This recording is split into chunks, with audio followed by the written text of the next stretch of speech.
Hi everyone, welcome to this video tutorial, which is a supplement for the protocol that we put out on nPOP, which is a sample preparation method for single-cell proteomics by mass spectrometry. Today we're going to be working with the Cell-in-One, which is a cell sorting and liquid handling system. So this video assumes you have some level of familiarity using the system, but we're going to go over most of the steps in the protocol pretty closely, so hopefully you can pick up some tips and tricks that help you have things go smoothly if you're trying this out for yourself. So just to get things started off, hopefully you have the system set up as specified in the beginning of the protocol. So the first couple things you're going to need to do are drag some of these predetermined files that we've given to you guys or made available over onto your system, and just to help you figure out how to do this, if you just go into the file manager, into the C drive, it should be in users, Cyanion AG, and then Cell-in-One, and you have this patterns folder, which will be for all the files that specify the different droplet layouts. And then also in the settings tab, you have your runs and your tasks, which allow you to perform different functions. And so if you've done this and things have worked out correctly, you should see some of these files on this main screen. So you're going to have pickup off slide, which pools the single cells together and dispenses them into the 384 plate, so you can eventually inject them into your mass spec. We also have a small volume version for picking up single cells and label free, or if you're using lower multiplex, like for Plex DIA. And then some other ones are going to be this sample pickup and dispense. And then you'll have a couple other files we'll be using, which is the spot run, which comes with the system and Cell-in-One basic. So the first thing that you're going to need to do here is set up your target file, which is not possible to give you guys, so you're going to need to set this up on your own. And this kind of specifies the spotting area, which kind of is on the target side and goes over all 4 slides that can fit into that slide metal holder that they give you. So to get started off with this, we're going to go to the robot setup tab and then into target substrates. And so here the first thing we're going to do is find this slides metal holder, and we're going to just create a duplicate. And so now if you go to the bottom here, what you should see is that we have slide metal holder copy. And so what we're going to need to do is we're going to need to edit these positions so that it encompasses the entire spotting area of all 4 slides. So to do that, you can just double click, and then you're going to edit these parameters as specified directly in the protocol. You'll just type in the exact values, and you'll change the name to full plate. And then once you've done that, you're going to make a copy of the full plate called full plate pickup. And what this is the exact same, but that Z position is a little bit closer to the slide, so you have an easier time pooling and picking up your single cells off the plate. So after you've done this, you can go back to your main tab and make sure that you have this target specified, which should be your full plate here. So if you go to this target setup tab, you'll see this kind of big spot area that encompasses, potentially all 4 slides. And so what you'll need to do next is just test out that this spotting area worked. So what you're going to do is you're going to go into this target and load field. And so if you go into the files that you gave us, you'll see we have this field file for system setup, and you can just load up the field file setup slides all. And so let's just go and make sure everything looks okay. So you should be on volume entry mode here, which if you go to field, you should see this volume entry checked. And so what this field file is it has 1 droplet in all of the corners of all 4 slides. So if you go over to this end, you'll have droplets in the other corners, as you'll see here, and down here. And so what this essentially does is this is just checking that the alignment works, and that the files that you have set up are actually dispensing your droplets into the corner of the slides. So if you try this out and you find out that the droplets are not exactly squarely in the corner of the slides, what I recommend doing is just shifting some of these different parameters to make things fit. And the different ones that you have available are this starting point here, and so you can kind of adjust this starting point in the X direction. That might shift things and allow the droplets to be kind of cleanly dispensed into the corner of each slide. And then also you can change around this field gap, which on the Y direction, which specifies the amount of distance between all of the different kind of rows of field files you have here. So, if you want to change that, you can kind of just select, you can select all your field files, and you can just, change these settings to, and kind of modulate them until your droplets are getting dispensed into the corner of all the slides. And then so if you find out that you need to change these, you're going to have to update these settings for all of the different field files that we provide for you guys. So just remember that for the future. And so now we're going to kind of move on to getting started with the sample prep. So just to make sure, you should have these two nozzles set up as we've specified here. So in the first position, I have my cell-in-one just glass PDC, which I use for dispensing cells, and then my PDC type 2 here in the second position. You can see it's a bit dirty right now, but that's going to be okay for just this video tutorial. The first thing you're going to need to do to get started with the sample preparation is dispense the Dmso droplets that we use for the lysis. And so for this, you're going to want to have the run selected for sample, pick up, and dispense. And what this run does is it picks up material that you've loaded into your 3D 4-well plate and then dispenses it in the specified positions on the slide, and then we'll flush out the sample and then come get the next batch of sample. And even though we're just dispensing pure Dmso here, we actually can't hold enough in the tip and dispense it stably, so we need to kind of do it piecewise and pick up 8 different aliquots of Dmso and dispense the droplets one by kind of one set of arrays by one set of arrays at a time.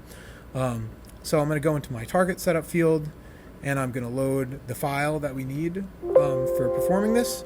So I'm going to go here, and so I'm going to just do this tutorial for the method that we used in the paper, which is doing TMT 18plex with a carrier and reference, which allows you to prepare 14 cells at a time.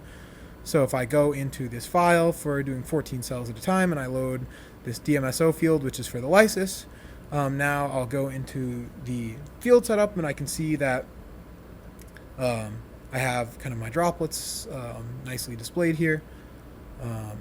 And so now what I'm going to do is I'm going to go into this tab, and I'm just going to make sure that I'm using my second nozzle only.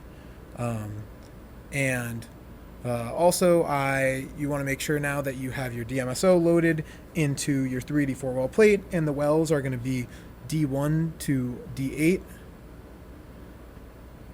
And so just for the sake of time in this video tutorial, I'm actually going to just only dispense to one slide.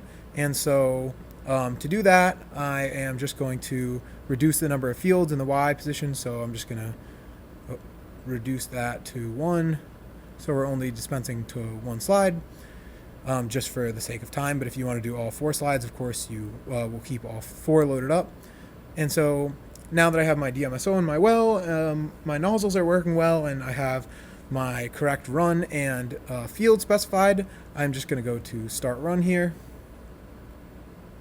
And this is going to be Dmso for the lysis. And now I select my spot area and hit OK. And so it's going to ask you the first time around if you are ready to pick up the samples out of your plate. So just make sure the position's all set to go and it's sitting in there snugly, and then you can hit OK.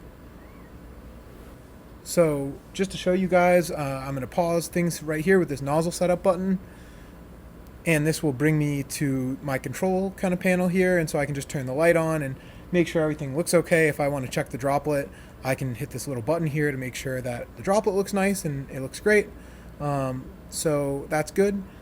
For dispensing the Dmso, I usually like to have the voltage up a little bit higher. So this is going to be, differ depending on your nozzle, but here I have it set to 75 and with a pulse of 50, and you'll see how this changes over the course of the sample prep. And then, so this looks good, and I think we're ready to go. I'm just going to hit continue here. So first it's going to check my droplet, and then it's going to go and dispense my Dmso droplets onto the slide. And so after it's done dispensing the first batch of droplets, it's going to test the drop post dispensing, just to make sure that nothing went funky or wonky with the dispensing over the course of dispensing those specified arrays, and so then it's going to flush the remaining amount of Dmso out of the nozzle before it goes and picks up its next aliquot and dispenses the next set of arrays. And this is just for consistency of dispensing. We found that this is what kind of worked best to get the most robust droplet results that kind of don't deviate at all from the desired location. So now it's waiting, drying off from the water after the flushing step, and then it's going to go back and pick up the next round of Dmso.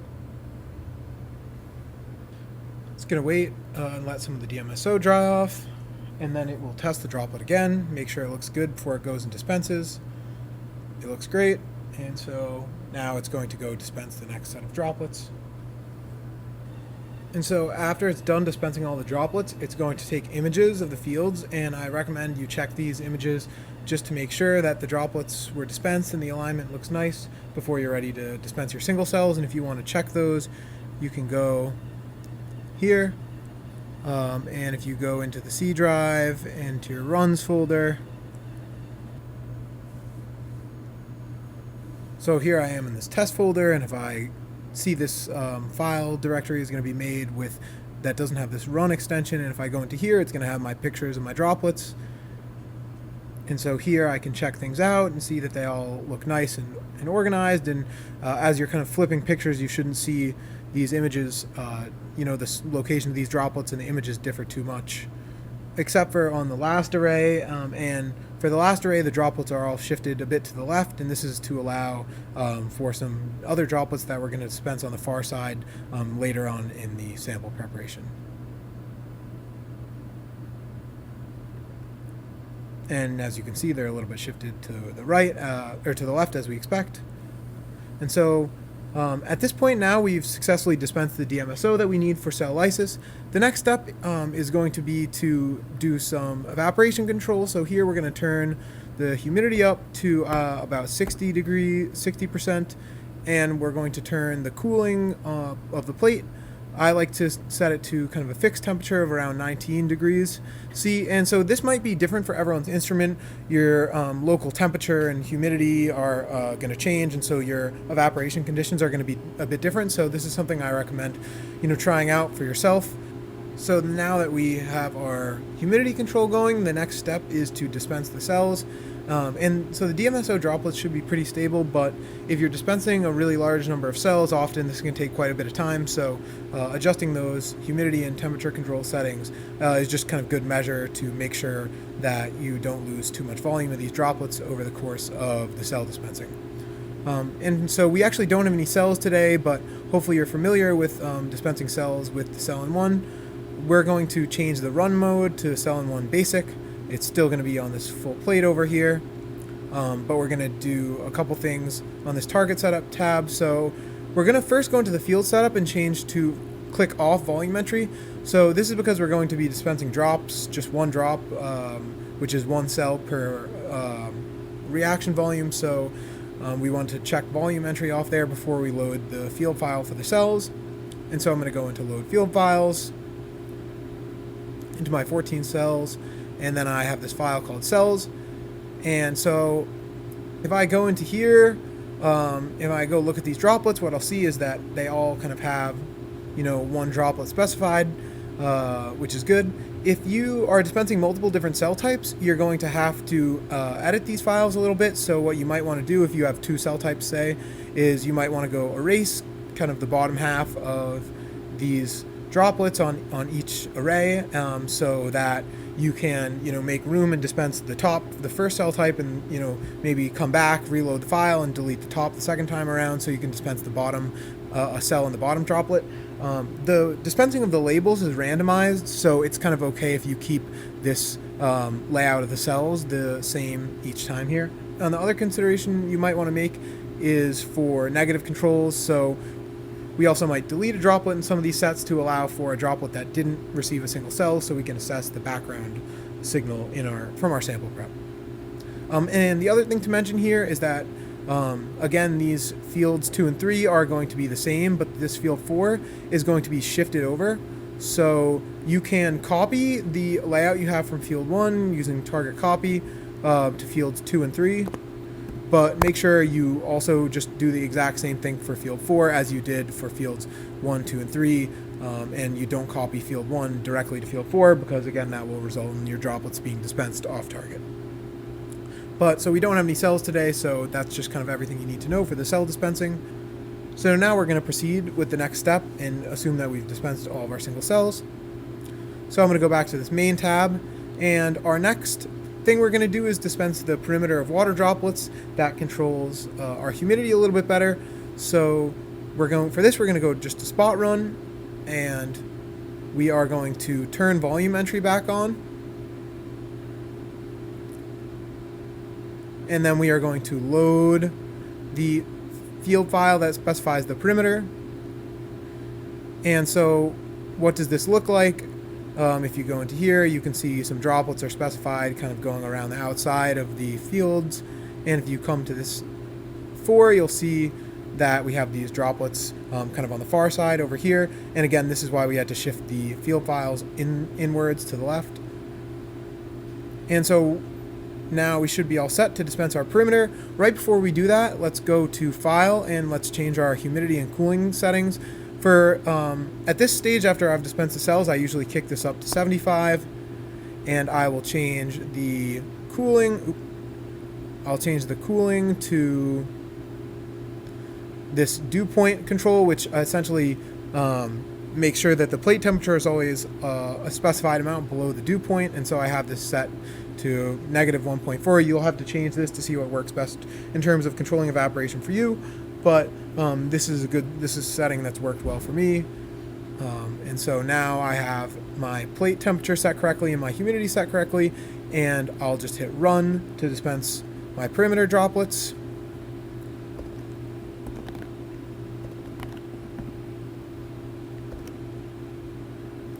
And I'll select my slides area and hit OK.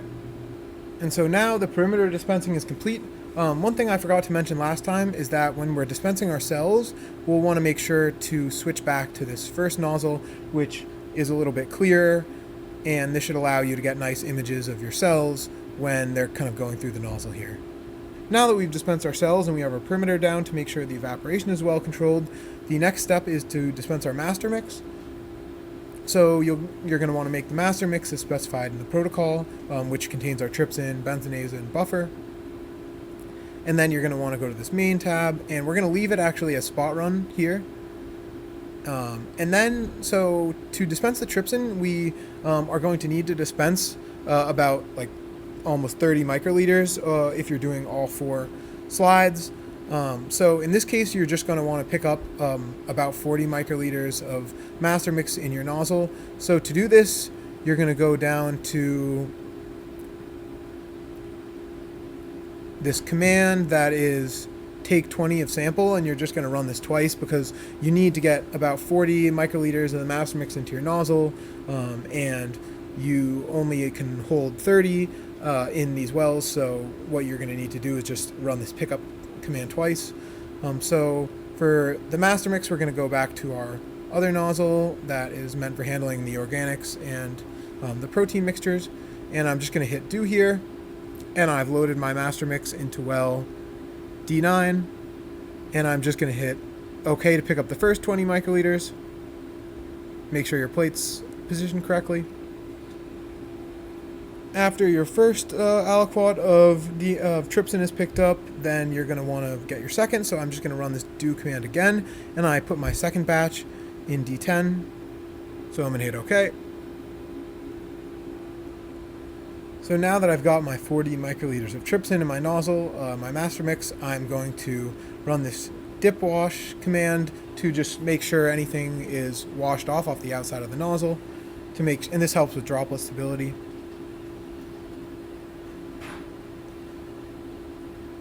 And then I'm going to check and make sure my droplets are okay.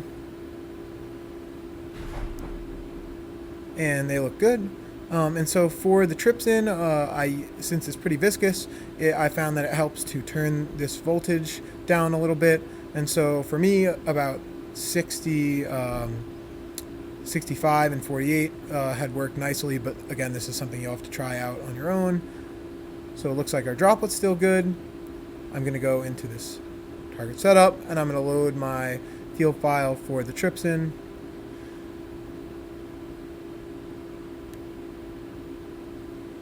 And now that I have my digest field file loaded, everything looks good, and so I'm going to go back to run, and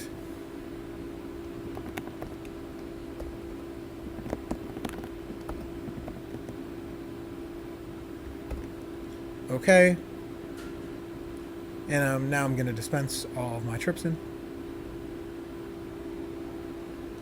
After the master mix is dispensed, you're going to want to make sure that your droplet was stable the entire time, so you're just going to want to go and manually check this. Droplet still looks good, that's great, and so now you can flush the remaining trypsin out of your system. So now that we've dispensed our digest, we're going to hit a wait point, so we're going to be letting this digest proceed for the next 4 hours. In the meantime, you want to probably check on your droplets once or twice over the course of the digestion, and you might need to redispense your perimeter file, so I'm just going to make sure I have my perimeter file loaded up, and so I'll come back presumably and check in and make sure that the droplets have not evaporated too much, and if they have, I'll just come over here again and I'll run spot run with my perimeter droplets just to refresh that. And the perimeter droplets will evaporate before your single cell droplets, so it's kind of a good sign to let you know that maybe you need to adjust your cooling settings or just redispense that perimeter and make sure that your single cell droplets don't dry up on you. So now our 4 hours have passed and the digest has ended. If you're doing the label-free version at this point, it would be time to pick up your samples off the slide. So, you'd run this pick up off slide small volume, and you could change your plate to the full plate pickup, which is again the target area where the Z position is just slightly lower to allow the nozzle to get close to the slide to pick up the droplets.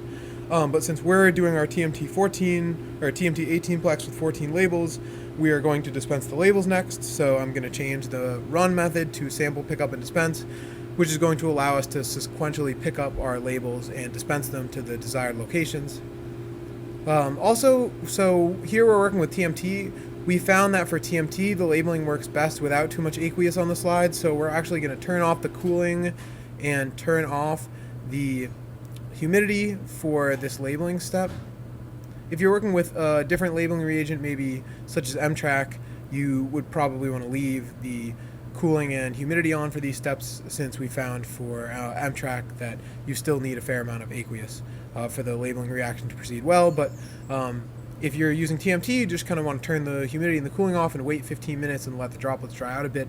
They don't need to dry out all the way, but we found reducing the amount of aqueous in the droplets helps the labeling proceed better. So now I'm going to go to the target setup section and load the field for the labels. And let's just take a quick second and look at what this field file has in it. Here we see that these 14 positions in the well are going to specify each of our labels. And so here, if I hover over the first label, you can see that its position is shifting in each array. In the first array, it's highlighted in red there in the first position. In the second array, it's in the second position, and so on and so forth. And then you can see that pattern similarly holds for the subsequent labels. And so this just allows us to avoid any systematic effects that could be due to the labels going to the same position in the array each time. And if we are dispensing known cell types, it allows us to kind of vary the labels that each cell type gets. And so I have my second nozzle selected, and we have our, we got to change this to back to full plate, not full plate pickup. And so I've loaded my labels into wells G1 through G14, and so now I think we're good to dispense our labels. Let's hit start run. Labels.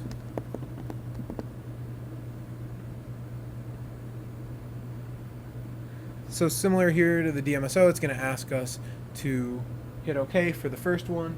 I'm going to check my plate position and hit OK. And so now it's picked up the label, and you can see it on the screen here, and the label looks like it's kind of securely in the tip there. It's going to test the droplet. and it's going to dispense over all the positions. You can see the droplet morphology looks a little bit different here than it did when we were dispensing the Dmso earlier. That's because I forgot to turn the voltage up to 75, which is the settings that I like to have a little bit higher for the Dmso. Right now they're still on the settings that I was using for the digest, so the droplet looks a little bit worse, but things still seem to have gone on okay. Now the labels are a bit more finicky than the Dmso without the labels dissolved in them, so here I kind of sabotage the next label so you can see what happens if one of the labels ends up failing for you and how you can go about, and we're going to go over how to remedy that if it happens to you during your sample prep. So now it's going to go pick up the label that I've sabotaged, and hopefully we'll have an error pop up here. So when it goes to check the droplet, you can see since I've sabotaged it, it's not working quite well, so it's going to bring you back to this control menu, and what you're going to do here is just hit continue. It's going to test again, and it's not going to see anything.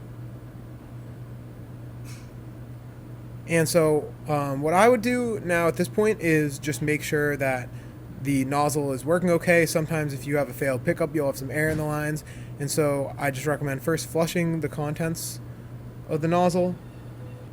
And then I would recommend running the AirX command that is used to remove any air bubbles from the lines. So now we're just going to check to make sure our droplet looks okay, and things look good. So then you can just hit continue, and it's going to go on its merry way, and it's going to skip over the label that failed, and we'll go over how to dispense any labels that have failed in just a few minutes. And so now it's going to grab the next label. And so if you've noticed that one of the droplets dispensed a little bit funky, I recommend just opening up the hood of the cell in one and looking at the droplets to make sure everything hit okay and the labels hit their desired spot and it doesn't look too weird. And so now it's dispensed the third label, and we're just going to stop it here and go on to showing you how to edit the array so that you can redispense any labels that might have failed during the process. So for any of the labels that have failed, we're just going to come back to the target setup and then go into field setup. And so what you can just do, the easiest thing to do is, so now that we know the second label has failed, we can go in and edit this field table to just delete any droplets that came from any of the wells that were successful. So G1, the first label, that worked okay. So now we're going to go to delete here and just do change all, and it deleted all the droplets from the first label.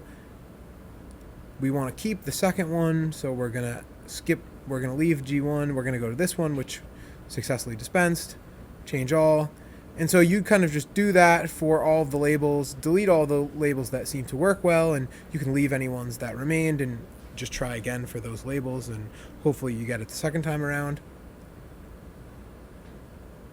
And just remember, if you're doing TMT with 14 labels or 12 or 10 actually, you're going to be able to copy what you did on field 1 to 2 and 3, but then any field that's kind of in this far right position, and that goes for, if you had more than one slide dispensed. So all kind of the fields in this last row here, you're going to need to edit those on their own again, because the droplets are all shifted to the left. So then I would just go and now that I've edited my field, I would go and I would hit start run and redispense the labels, and hopefully it works out. The second time around, you're going to want to check the wells to see kind of if there's any real reason why it failed. Maybe there was a little bit of air in the bottom of the well, you had an issue when you loaded the labels into the plate, or maybe there was just a different random one-off error that occurred that you hopefully won't have the next time around. And so now that your labels have dispensed, the next step is the quenching. So I'm going to go to my target setup. I'm going to load the field for the HA, which we use to quench the labeling reaction. And I'm going to go back and change to spot run. And so this step is going to be very similar to the digest, where you need about 40 microliters in the tip of your nozzle. So you're just going to load 2 wells back to back with around 30 microliters of HA, 5%, and then you're gonna just run this command for take 20. You're going to take 20 from the well that you loaded the HA into first, and then you're going to immediately take the next 20 from the next well that you loaded the HA into, just like we did for the digest. And then you're going to just dispense your HA, and then wait 20 minutes. We do 2 dispenses of HA, so you're just going to repeat all these steps twice. And I'm not going to go exactly over it, since it should be about the exact same as we did during the digest.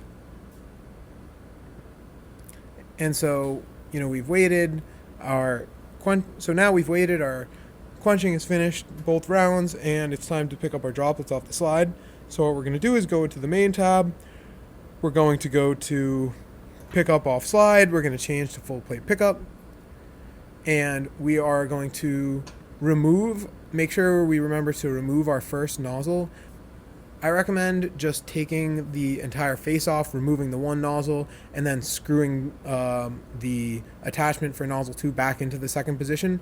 And really all you have to do is just run this flush PDC command a couple times until you eventually get water back into the end of your nozzle and you get a good droplet. You'll probably have to run the command like 3 or 4 times just to make sure you flushed enough water through your nozzle. And so now once you just have this one nozzle loaded up, you are ready to proceed with picking up the samples off the slide, and then follow the directions of the protocol, and make sure you add the allotted amount of acetonitrile into the wash tray that you need to run the sample pickup.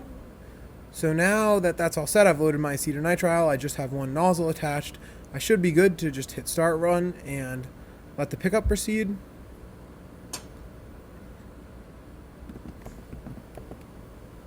And so for this, I would just open the hood of your cell in 1 and watch to make sure that the first pickup goes well.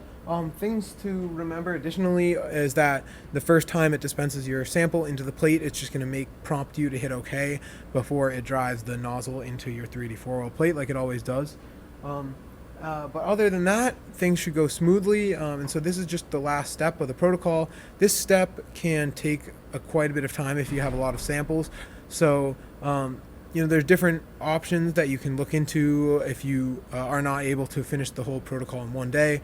One recommendation that we have if you're really in a time crunch is that you can potentially just pause your sample preparation after the digest has ended and let the droplets dry out on the slide, and then come back potentially the next day and just continue picking up where you left off with the labeling. If you're doing TMT, you won't need to resuspend the droplets, but maybe if you're using MTRAC, you would want to dispense a little buffer onto your single cell droplets and then turn on the cooling and humidity and then proceed with the labeling. So yeah, at this point you really should have seen every different step that you might need to do to perform the sample preparation protocol. So with that, thanks for watching, and as always, feel free to reach out if you have any questions. We might get a forum up soon where people are able to ask questions and we can post the answers online in case there's any common problems that people run into. So happy trails, and thanks again for watching.